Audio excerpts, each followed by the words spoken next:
हम हर वर्ष अपने प्राण प्यारे आराध्य देव का प्राकट्य उत्सव मनाते हैं।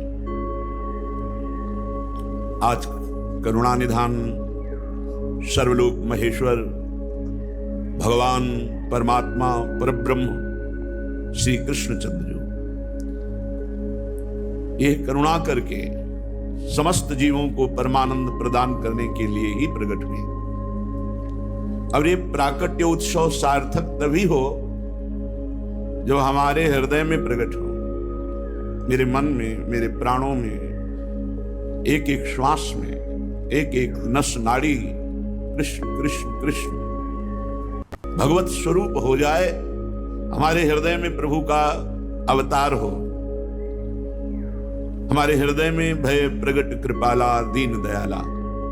देवकी वसुदेव जी ने महान तप किया कि संसार का स्वामी भगवान मेरा पुत्र बने।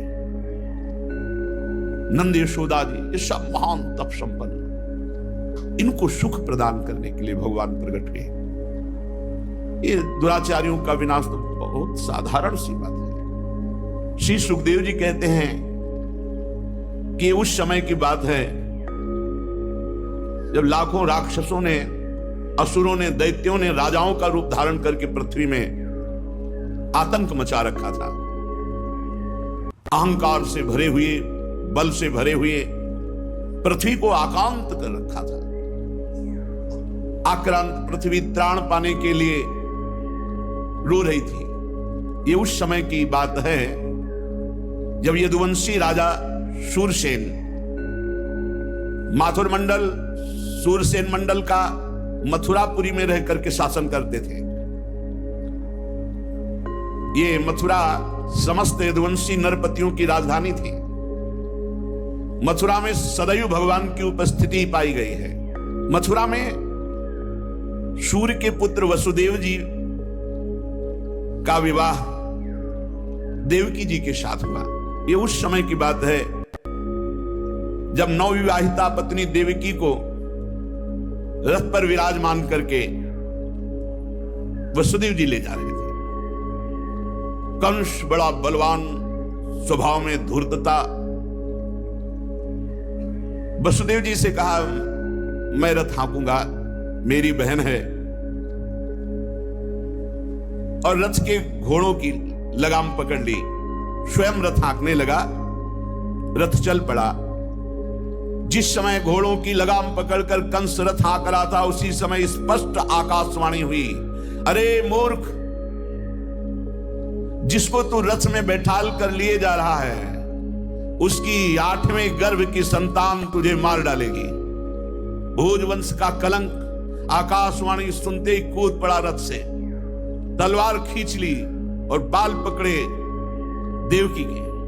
वसुदेव देवकी के लिए आदेश किया, तत्काल हथकड़ी बेड़ियों से जकड़ करके इनको कैद खाने में डाल दिया जाए और बहुत ही कठोर पहरा लगा दिया जाए। वर्ष वर्ष में जो संतान होती मारता गया, उसे हर बार शंका बनी रहती, पता नहीं वो भगवान किन बालक के रूप में प्रकट हो जाए। परीक्षित, पृथ्वी में बात प्रायः देखी जाती है कि अपने प्राणों का ही पोषण करने वाले जो लोभी लोग होते हैं, वो चाहे राजा हो चाहे कोई भी हो, वो अपने स्वार्थ की पूर्ति के लिए माता पिता भाई बंधु किसी की भी हत्या कर सकते हैं। माता की, पिता की, भाई की, बंधु की, मित्रों की, इष्ट की, किसी की भी।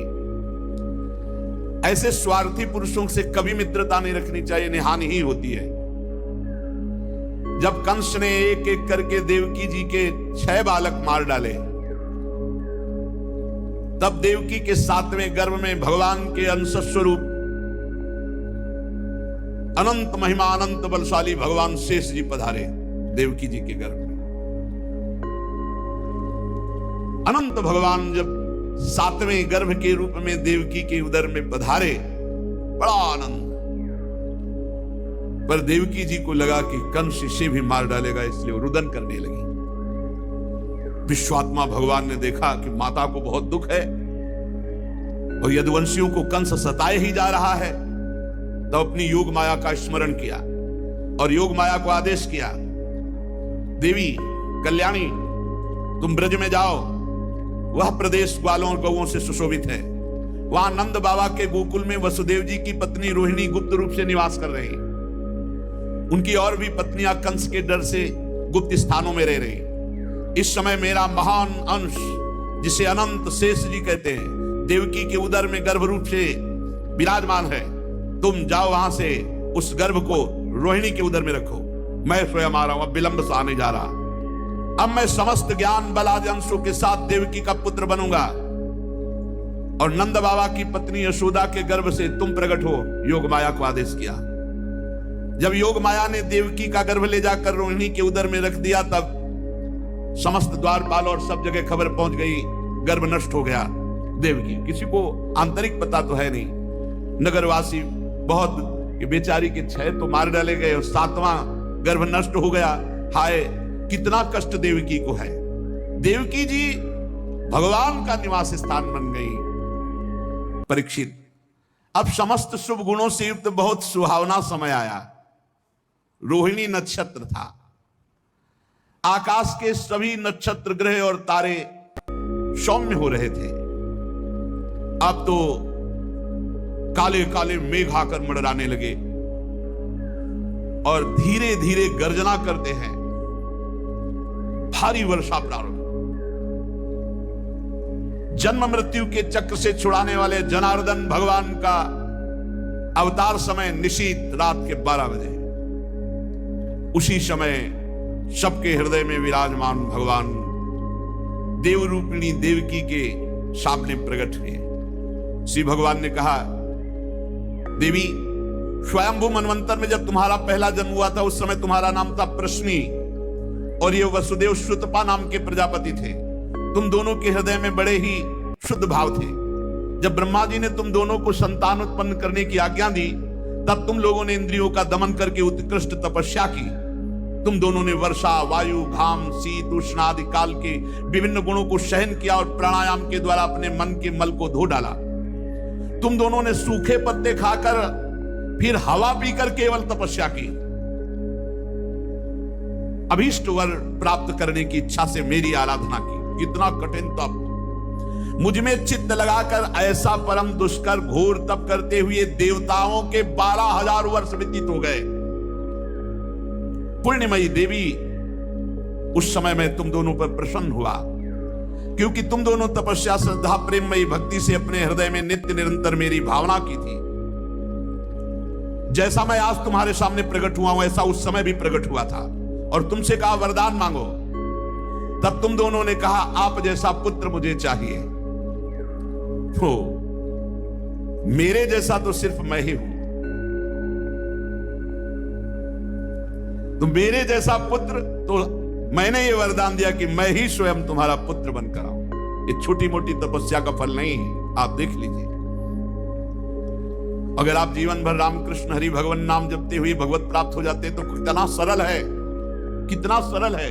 इसीलिए धन्य है ये कलयुग, जो कम समय में भगवत प्राप्ति, केवल भगवान नाम जप और थोड़ा सा केवल पापाचरण से अपने को बचा लो तो भगवत प्राप्ति हो जाएगी। हे माता जी, मैंने देखा कि संसार में शील, स्वभाव, उदारता, अन्य गुणों में मेरे जैसा कोई नहीं, इसलिए मैं ही तुम्हारा पुत्र हुआ।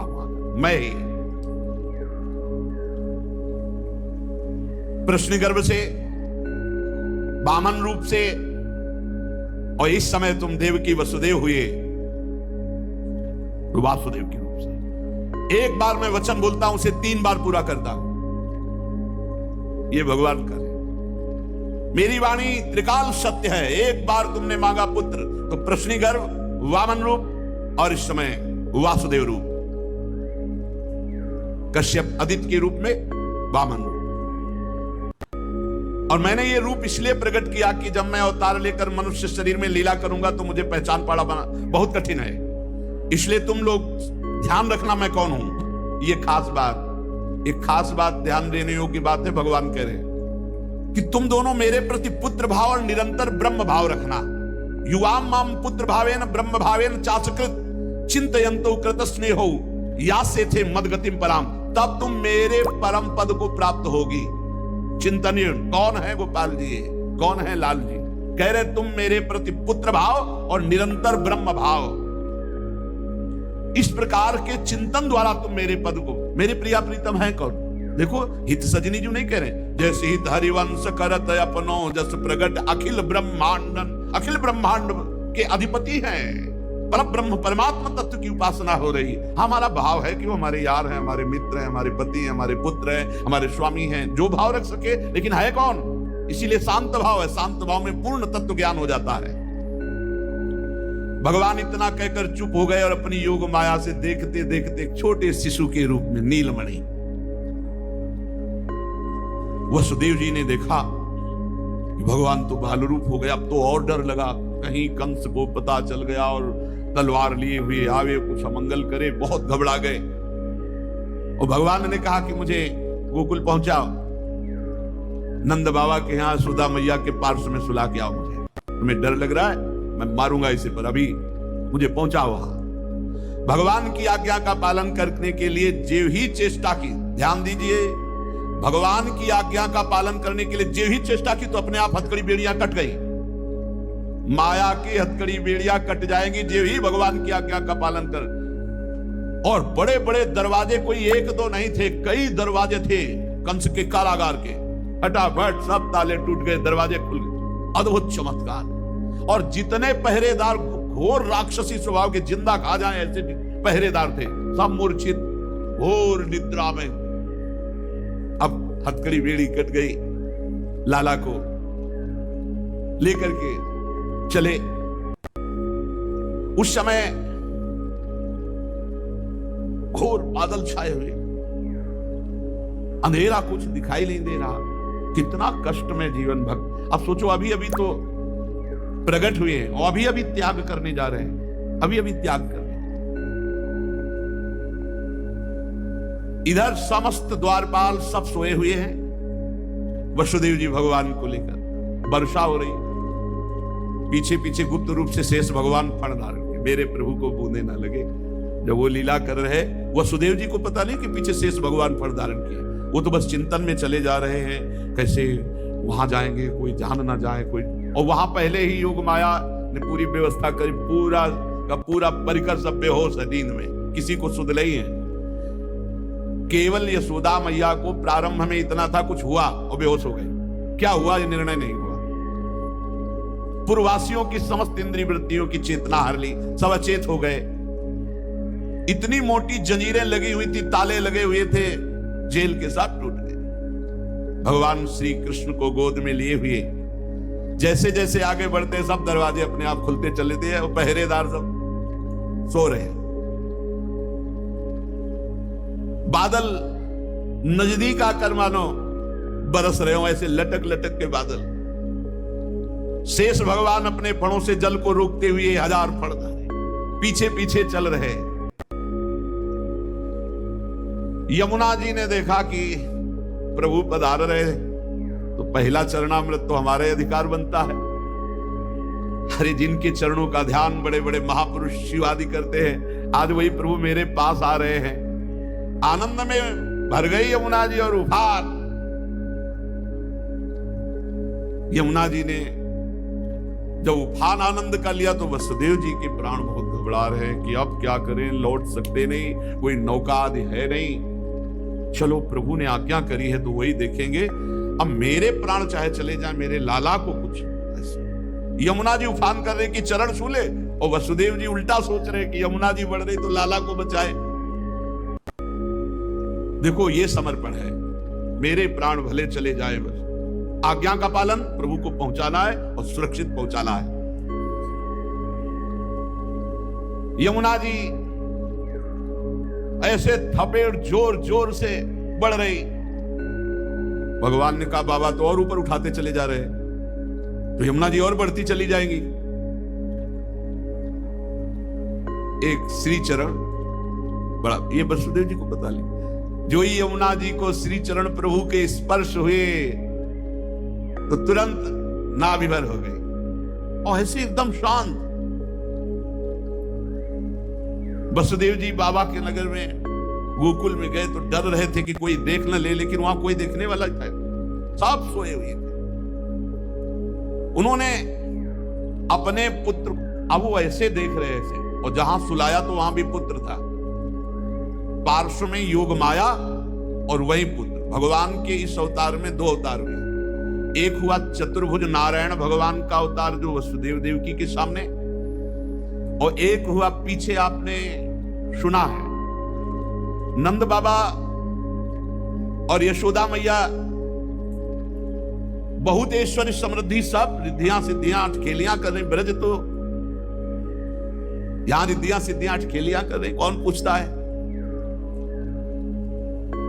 अवस्था ढल गई थी नंद बाबा की, चौथापन था, और ब्रजवासी बाबा की इस दशा को देख के सह नहीं पा रहे थे, बाबा खिन्न रहते थे। उपनंद आदि वृद्ध गोपों ने परामर्श करके पुत्रेष्टि यज्ञ का आयोजन किया। सबने यज्ञ पुरुष गोपराज नंद को पुत्र प्रदान करने की प्रार्थना की भगवान से। पुत्रेष्टि यज्ञ हुआ। जैसे महाराज दशरथ जी की अवस्था ढल चुकी थी तो श्रृंगी ऋषि ने पुत्रेष्टि यज्ञ कराया, उससे खीर फिर भगवान चारों रूपों में प्रकट हुए, राम लक्ष्मण भरत शत्रुघ्न। पुत्रेष्टि यज्ञ का अनुष्ठान हुआ नंद बाबा के यहां। अब उच्च कोटि के ब्रह्म ऋषि वेद ध्वनि आकाश में मुखरित हो रही थी। गोपराज श्री नंद बाबा अंतापुर में यशोदा मैया के पास बैठे हुए कहा, यशोदा रानी इस बार पूरे ब्रजवासियों का आशीर्वाद हो, सब ब्रह्म ऋषि हैं, कई बार हो चुकी, इसका मतलब पुत्र के लिए कई बार उपाय किए जा चुके थे, इस बार फलस्वरूप में मेरे पुत्र होगा। मन में बड़ी कामना है, मेरा विश्वास है ये जो यज्ञ हो रही चूंकि ब्रजवासियों का आशीर्वाद है और ब्रह्म ऋषि जन बड़े महिमाशाली हैं,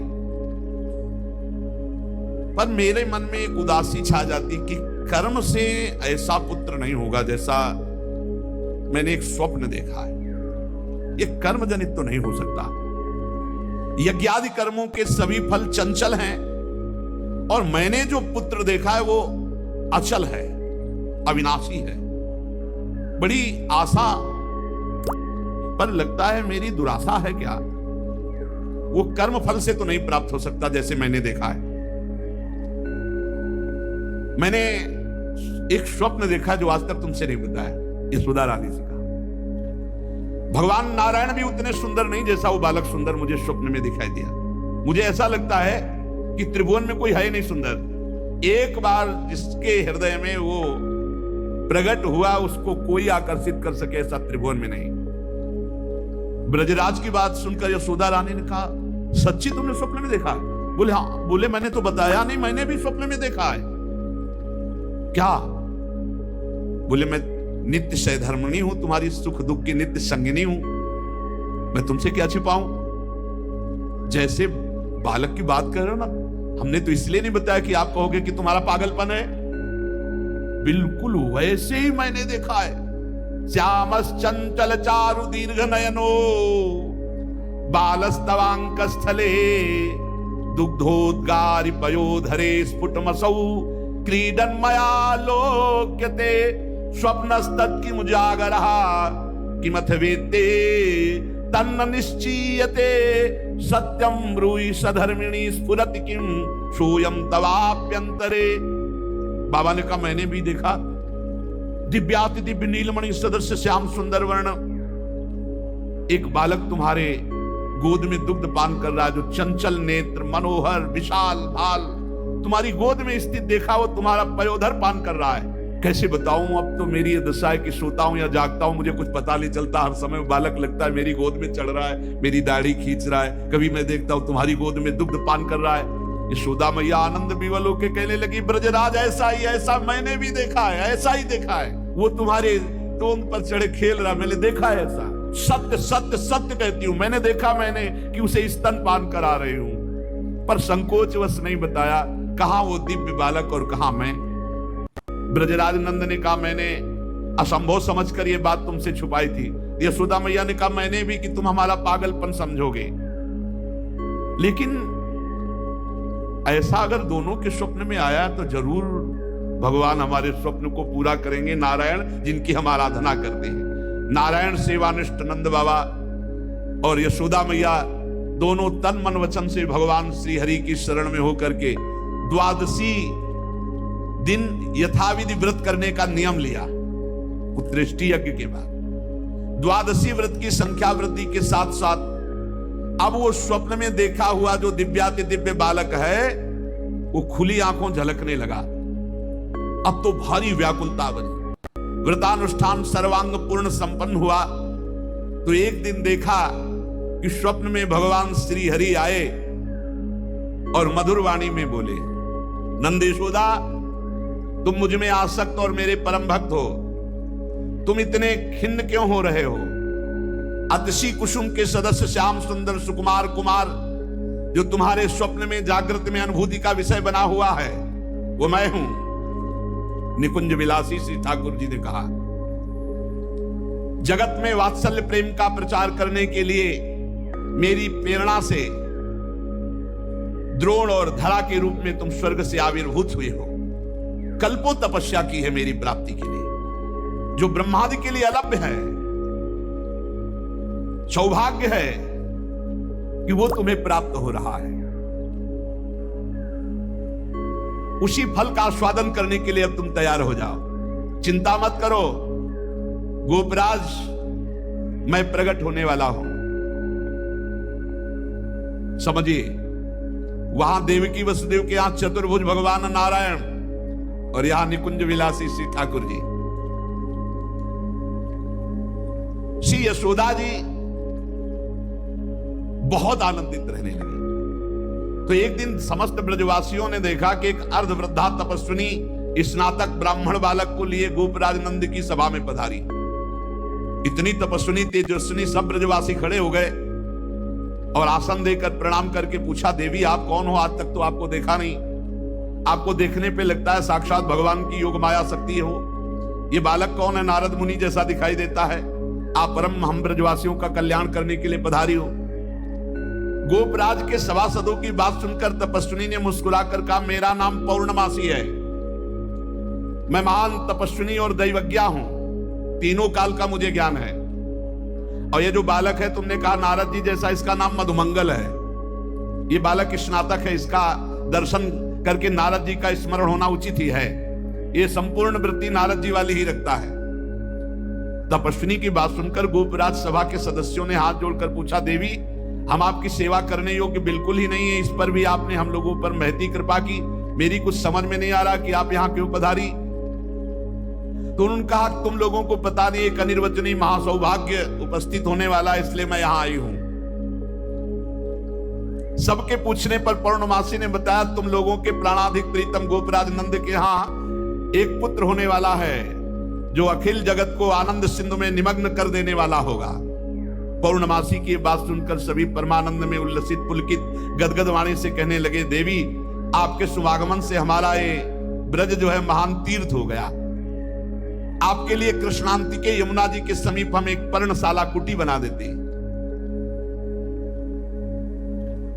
ये बात जब पौर्णमासी जी ने सुना तो उन्होंने कहा, ठीक ठीक, कृष्णांति के अर्थात कृष्ण के समीप, ठीक तुम्हारी बात निकल गई। जो बालक होगा उसका नाम कृष्ण होगा। नंद नंदन के रूप में स्वयं प्रभु पधार रहे।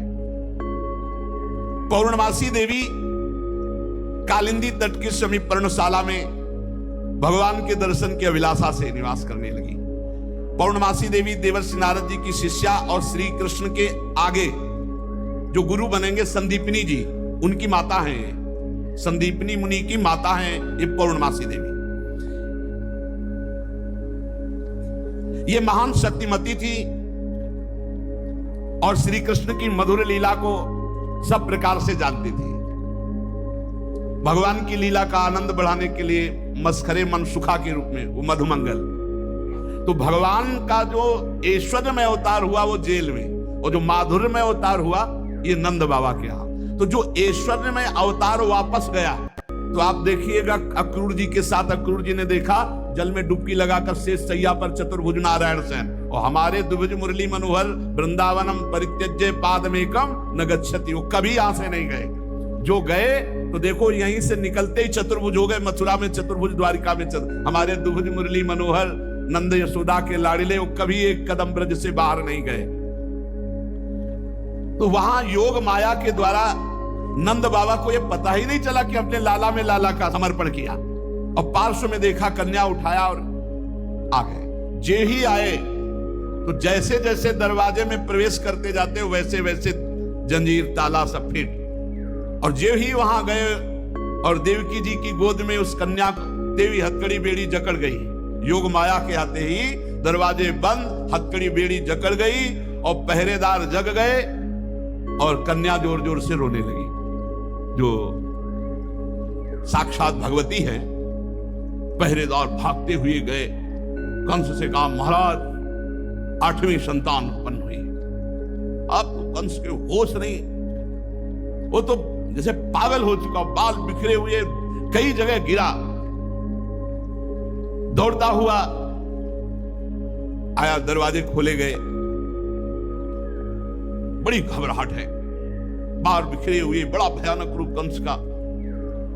जगह और पैर पकड़ा और कन्या को हाथ जोड़ रही। देवकी जी ने कहा, भैया मारो मत, आकाशवाणी हुई थी कि पुत्र होगा, ये तो कन्या है, स्त्री जाति है, अभी बच्चा है, आप क्यों मार रहे हो? भैया तुम तो बड़े कृपालु हो, और देखो हमारे कई बच्चे मार डाले तुमने, अब एक कन्या बची, इसे तो दे दो, मैं तुम्हारी छोटी बहन हूं, बहुत दिन हूं, बड़ा प्रार्थना की, लेकिन वो देवकी जी रोती रही, पैर पकड़ करके कन्या को एक चट्टान पर, और ये कन्या कोई साधारण कन्या तो थी नहीं, आद्या शक्ति महाभगवती। हाथ से छूट गई और सामने आकाश में देखा तो 8 आयुध, दिव्य माला वस्त्र चंदन मणिमय आभूषणों से विभूषित, धनुष त्रिशूल बाण ढाल तलवार शंख चक्र गदा। देखा सिद्ध चारण गंधर्व अप्सरा किन्नर सब स्तुति कर रहे अंबा की। और उस समय देवी ने कहा, है मूर्ख, तेरी सामर्थ्य नहीं कि तू मुझे मार सके, और तू जिसे सोच रहा ना कि मैंने मिटा दिया, अरे तेरे मारने वाला पैदा हो चुका है। निर्दोष की हत्या करने वाले, अब तू बच नहीं सकता, कहीं भी भाग के जा, तेरे मारने वाला पैदा। अब कंस के दिमाग में आया कि संतान तो 8वीं पुत्र होनी थी, पैदा हो चुका, ये आकाशवाणी झूठ कैसे बोल सकती, तो पैदा तो देवकी के यहां ही होना चाहिए। बड़ा आश्चर्य हुआ। फिर उसने हाथ जोड़ा देवकी वसुदेव जी की, व्यर्थ में हमने आपको कष्ट दिया, आकाशवाणी आप मुझे क्षमा कीजिए, बहनोई जी और बहन जी। और वो उन्होंने कहा कुछ, वसुदेव जी से कहा कि ये विधाता भी झूठ बोलता है, आकाशवाणी हुई थी कि 8वां पुत्र होगा, पुत्री कैसे हो गई? मैं बड़ा पापी हूं, मैंने आप दोनों महात्माओं को बड़ा कष्ट दिया। पर वसुदेव जी आपको दुखी नहीं होना चाहिए। जो लोग तत्व को जानते हैं, आत्मा को जानते हैं, वो शरीर के नाश पर दुखी। देखो इनको भी ज्ञान है यार, बड़ा विचित्र है। पर उपदेश कुशल बहु तेरे, राक्षस स्वभाव वालों को भी ज्ञान, ये भी उपदेश दे रहे। वसुदेव जी ये शरीर को जो आत्मा मान बैठते हैं, इसी उल्टी बुद्धि के कारण ये एक दूसरे से बैर और राग द्वेष कर लेते हैं, जन्म मृत्यु को प्राप्त होते हैं। यद्यपि मैंने तुम्हारे पुत्रों को मारा, फिर भी ज्ञान के द्वारा देखो कौन किसको मारता है। बड़ा सुंदर ज्ञान दे, अभी बताएंगे ठाकुर जी आके तुम्हें कौन किसको मारता है लौट के। ये जो अपने स्वरूप को भूले हुए हैं लोग, इसीलिए मैं मरने वाला हूं, मैं मारता हूं, ऐसा मैं दुख भोग रहा हूं, ये मेरे को दुख देने वाले घोर अज्ञान की बात। कोई किसी को मारता नहीं, कोई किसी को दुख नहीं, जीव अविनाशी है, शरीराभिमान के कारण ऐसा। फिर भी मैं क्षमा चाहता हूं आपसे। वसुदेव जी के चरण पकड़ा, देवकी जी ने कहा, भैया भैया बस पैर छूने की जरूरत नहीं है, आप खुशी रहो। यह आपने बताया नहीं कि अज्ञान के कारण ही, शरीराभिमान के कारण ऐसा होता है, अपने और पराये का भेद। बस बस आपका इसमें कोई दोष नहीं है। जब वसुदेव और देवकी जी ने इस प्रकार, तो कंस वहां से अनुमति लेके चला गया और बुलाया पूरे परिकर को और कहा, योग माया ने जो कहा है वो झूठा नहीं हो सकता। 8वीं संतान पैदा हो चुकी है मारने वाली, तो ये लड़की नहीं हो सकती, ये पुत्री नहीं हो सकती, कुछ है, प्लानिंग करो। वो कह रहे पैदा हो चुका तो ब्रजय में होगा।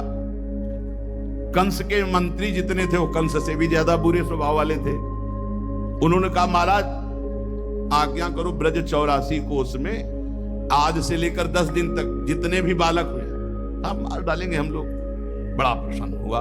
इसका प्लान, इस सबका नाश, और भगवान पहुंच चुके हैं यहां से ईश्वर स्वरूप और यहां से ब्रज कि लाड़िले ठाकुर कभी बाहर नहीं गए, पक्का मानना। कभी ये जितने संत जन ऐसे थोड़ी जी रहे हैं, पूरी भावना में नहीं जी रहे भाई। छिन छिन बिहरत संग, छिन छिन निरखत प्रेम भरी, छिन जस कहा तभंग। अब जब मैया के नेत्र खुलेंगे, लाला को देखेंगे तो उत्सव मनाएंगे, वो कल अपने लोग फिर उत्सव मनाएंगे। श्री राधा वल्लभ लाल।